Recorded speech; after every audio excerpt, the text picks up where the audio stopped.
NextStar Energy have been working really hard to achieve the environmental goals. We are not just building a battery plant, but we are building like a clean energy future. In the beginning of the project, we had a lot of environmental assessment. That means we understand where we are in terms of environmental aspects and what we need to take in consideration before we develop and we start the construction of the facility. So on site, they identified the Butler's garter snake, which is an endangered species. It occupies open grassy areas like meadows, old fields, often near ditches and drains.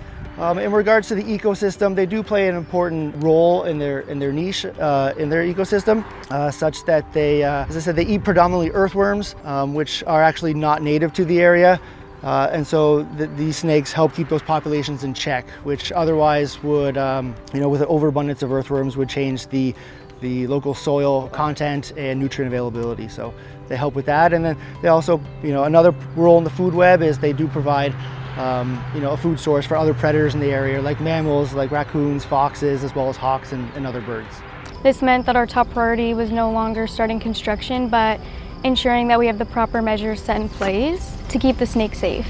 To reduce any impact directly to the species, there was an extensive targeted salvage that was carried out prior to any construction works. So that meant going through and trying to capture and relocate any of the species at risk or other wildlife that we could come across during that salvage period.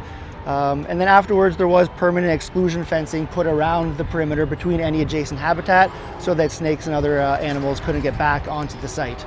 So we are outside of this facility, close to the construction area. So here is the habitat of the snakes. So as a control measure, we do have a special fencing to avoid the snakes to go in. Based on that, we do weekly inspections and also to see if something happens or if there are any issues that we need to mitigate. Well, with NextStar Energy, we're actually co-proponents with the city on the ESA permit. They've been really helpful and accommodating, and we'll take the appropriate steps to ensure that during the construction and the long-term day-to-day running of the plant, that the survival and the recovery of these protected species isn't jeopardized. So for NextStar, we're not only committed to a connection with the community, but also a connection with the ecosystem that we're building on. For NextStar Energy, sustainability and biodiversity are really important.